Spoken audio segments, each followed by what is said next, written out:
जय श्री कृष्णा। आज चारों युगों की बात करते हैं कि चारों युगों में झगड़ा क्यों हुआ। एक समय की बात है, चारों भाई यानी चारों युग एक साथ बैठे हुए थे।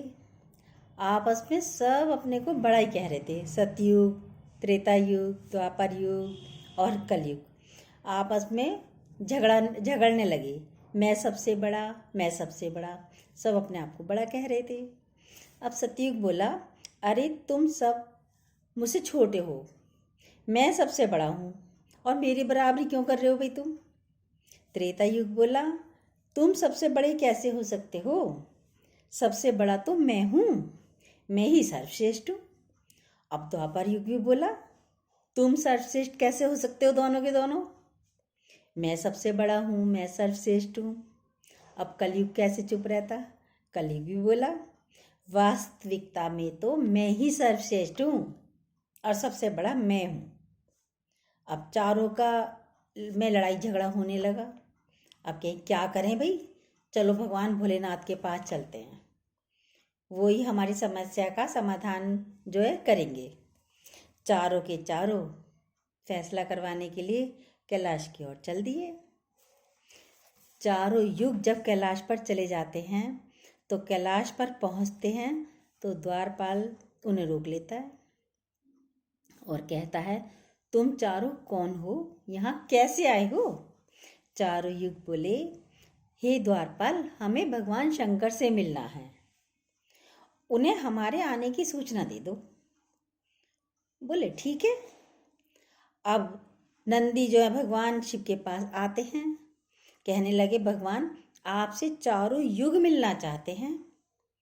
भगवान भोलेनाथ ने कहा, जाओ और उन्हें सम्मान सहित, आदर सहित अंदर लेके आओ, हमारे पास लेकर आओ। नंदी गए, चारों को प्यार से वो लेकर अंदर आ जाते हैं क्या जो भगवान शिव के पास। चारों युग आके भगवान शिव को प्रणाम करते हैं। भगवान शिव बोले, कहो तुम्हारे आने का क्या कारण है, तुम तो स्वयं ही काल चक्र हो, फिर ऐसा क्या कारण है जो तुम्हें हमारे पास आना पड़ा। चारों युग बोले, हम में विवाद हो रहा है, यानी झगड़ा हो रहा है कि मैं कहता हूँ मैं श्रेष्ठ, सबके सब अपने आप को श्रेष्ठ बोल रहे हैं।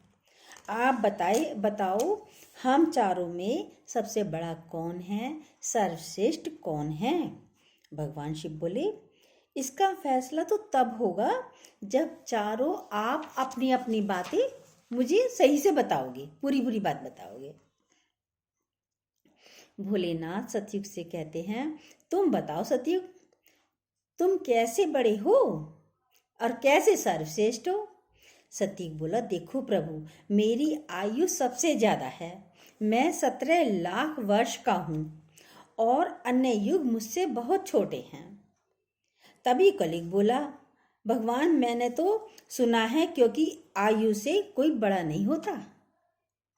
भगवान शिव ने कहा, कलयुग की बात को मान लिया, भाई बात सही है।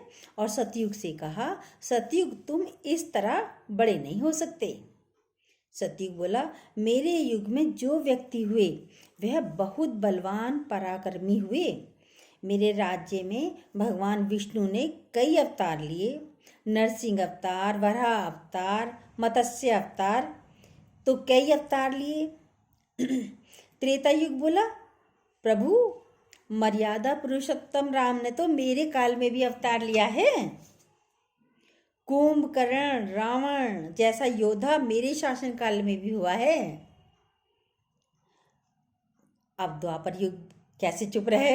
द्वापर युग बोला, हे भोलेनाथ, ये दोनों बड़े कैसे हो सकते हैं, द्वापर युग में तो भगवान कृष्ण ने अवतार लिया है जो 16 कलाओं से परिपूर्ण थे, जिन्होंने विराट रूप दिखाया, जैसा विराट रूप तो साक्षात भगवान विष्णु ने आज तक नहीं दिखाया। हे भगवान, अगर योद्धाओं की बात कहते हैं तो मेरे शासन काल में भी बड़े बड़े योद्धा गण हुए हैं, जैसे एकलव्य, भीष्म पितामह, गुरु द्रोणाचार्य, अर्जुन, युधिष्ठिर, भीम, नकुल, सहदेव सब मेरे ही शासन में हुए हैं। कृष्ण और बलराम भी मेरे ही शासनकाल में हुए हैं। तब तक कलयुग बोल उठा। कलयुग कहता है, हे प्रभु, इनकी बात मान लेता हूँ। इनके शासनकाल में कई कमजोरी भी पाई गई हैं। कलयुग बोला, मेरे काल सबसे अच्छा है। मेरे शासनकाल में व्यक्ति के भोग विलास की कई सुविधाएं हैं और नई नई तकनीक से मेरा युग काल सभी में श्रेष्ठ है। जब भगवान शिव ने चारों की बात सुनी तो भगवान शिव सोचने लगे, इनका फैसला कैसे किया जाए। पास में बैठी थी माता पार्वती। माता पार्वती बोली, हे प्रभु,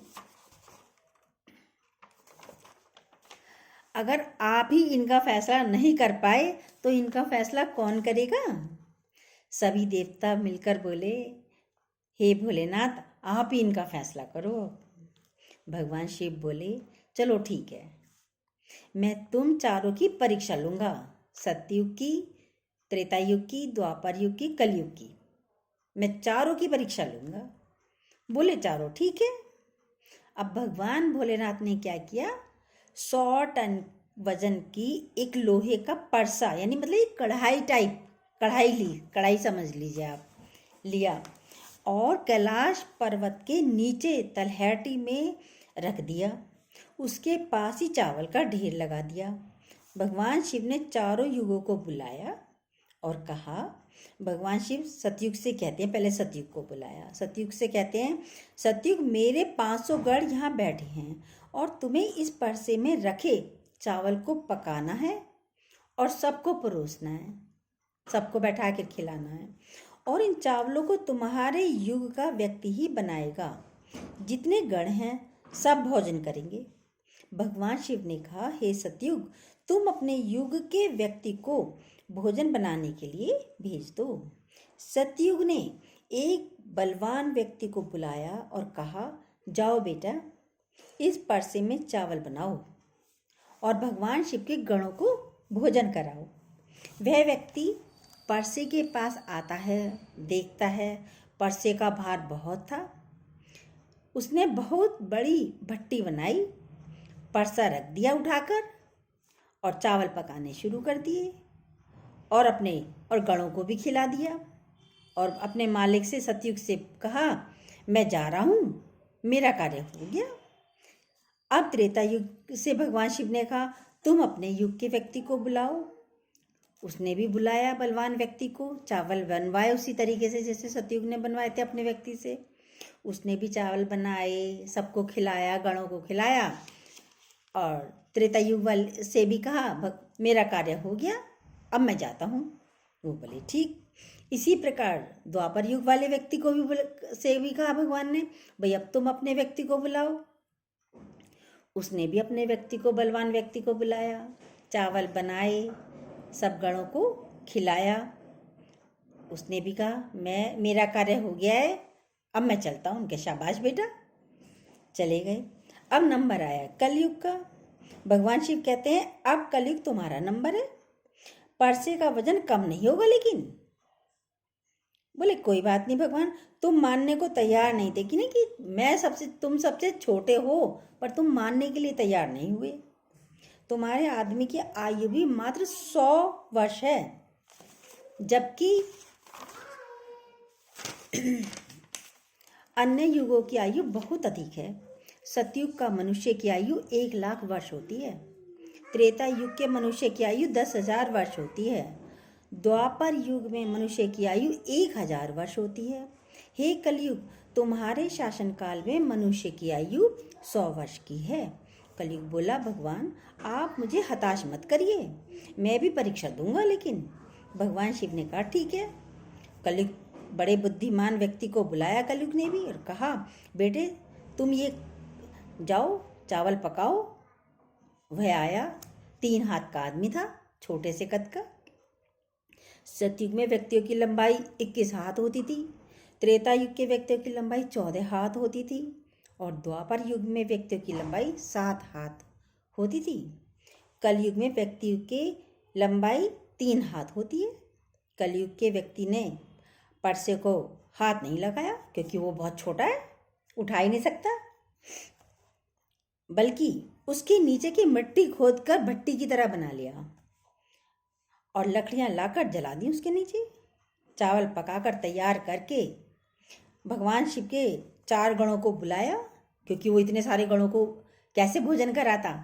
4 गणों को बुलाया और कहा, भाई आप आपस में अब आप सबको बांटिए, भोजन परोसिए, खिलाइए।